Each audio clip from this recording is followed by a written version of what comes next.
भक्तों, आज हम 84 लाख जीवनियों को बताएंगे। 84 लाख जीवनियाँ 6 कोटि में बटा हुआ, 9 लाख जल में है, 20 लाख पेड़ पौधे हैं, 11 लाख कीड़े मकोड़े हैं, 10 लाख पक्षी हैं, 20 लाख पशुओं की संख्या है और मात्र 4 लाख मनुष्य जीवनी है।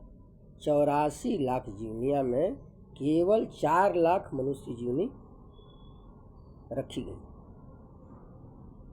तो भक्तों, 4 लाख जीवनिया में वही लोग जाते हैं जो अच्छे कर्म करते हैं। बाकी लोग जैसा कर्म करते हैं, कर्म प्रधान है विश्व करी राखा, जो जस करे तस फल चाखा।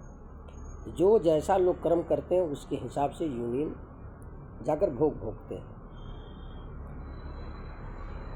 और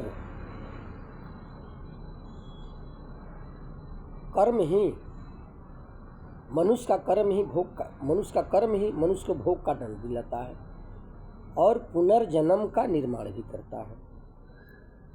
तो मेरा कर्म ही मुझे दंडित करता है, भगवान नहीं दंडित करते हैं। भगवान को तो हम झूठा इल्जाम लगाते हैं, मेरा कर्म मुझे दंडित करता है।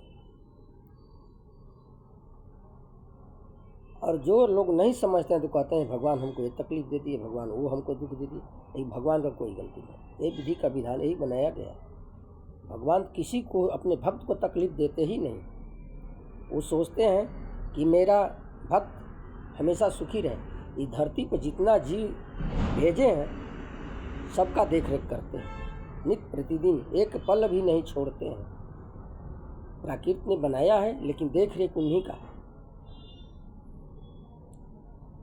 तो हम भगवान को झूठा इल्जाम लगाकर हम दोषी बनते हैं। हम अपने कर्म को दोष नहीं लगाते हैं, हम अपने नहीं सुधर पाते। अगर हम अच्छे पहलू पर चलें, अच्छे रास्ते पर चलें, नेक कर्म करें, धर्म के विरुद्ध न चलें, हम शास्त्र के अनुसार चलें, तो मुझे दंड नहीं मिले, मेरा कर्म मुझे दंडित नहीं करे। लेकिन जब तक हम शास्त्र के अनुसार नहीं चलेंगे तब तक मुझे दंड मिलता ही रहेगा, मेरा कर्म ही मुझे दंड देगा। इसलिए इससे बचने के लिए हमें अच्छे कर्म करना चाहिए। 4 तो दोष जरूर है, 4 दोषों से हमेशा बचना चाहिए। पर नारी गमन, मदिरा मांस, शराब, मांस खाना, जुआ, 4 चीज़ तो घोर अपराध है। और हर लोग इसी को जो है अच्छा समझते हैं। कुछ न कुछ ये 4 चीज़ में कुछ न कुछ गलती कर ही देते हैं। तो वही जो गलती करते हैं वही लोग भोगते हैं ज़्यादा। और जो संत समागम में रहता है, सत्संग सुनता है, उसका जो है कुछ तो भव बाधा कम हो जाता है। इसलिए हमें सत्संग में बैठना चाहिए, भगवान का कीर्तन नाम जाप पर ध्यान देना चाहिए और चिंतन लगाना चाहिए। नहीं कि मंदिर में हम गए और दर्शन किए और चले गए, दिल कहीं और है, गहना पर है, लड़कियों पर है और कोई वस्तु पर तो नहीं। ऐसे नहीं भजन होता है। भजन हमेशा भगवान में लगाए रहिए, अपना काम करते रहिए, लेकिन चित्त जो है, चित्त को भगवान में लगाए, बस आपकी जो है नैया पार हो जाए। और कोई खास बात नहीं है। क्या है, तो आसान चीज़ है, किसान भी कर सकते हैं। काम कर रहे हैं, सांस ले रहे हैं तो रा, छोड़े तो धा, राधा राधा, अरे अपने श्वासों में भगवान का नाम जप रहे हैं। सीता सीता, सीता भी जप सकते हैं। चाहे जो भी जपिए, आपको जो प्रिय लगे वही जपिए। तो भक्तों, संत समागम में यही मिलता है कि हम अच्छे कर्म करें, नेक कर्म करें। और जब तक हम नेक कर्म नहीं करेंगे तो मेरा कर्म सुधरेगा नहीं।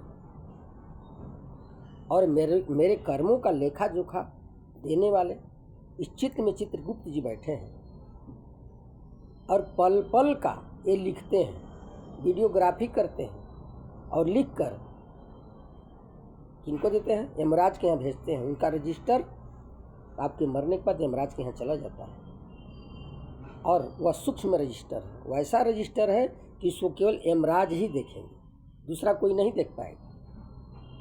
तो आप यमराज से डरिए। यहाँ हम गलती करते हैं तो हमें कोर्ट सजा देती है, जज साहब सजा देते हैं, निर्णय सुनाते हैं, लेकिन जज साहब को भी निर्णय सुनाने वाले यमराज। तो ध्यान दीजिए कि जज साहब को भी निर्णय सुनाने वाले यमराज हैं, जो दंड हमको देता है उसको दंड देने वाला यमराज है। तो हम गलती ना करें प्रभु जी, हम अपने जीवन को सुखी रखने के लिए भजन करें, भजन के मार्ग पर चलें। तो एक बार बोलिए राधा रानी सरकार की जय, वृंदावन धाम की जय।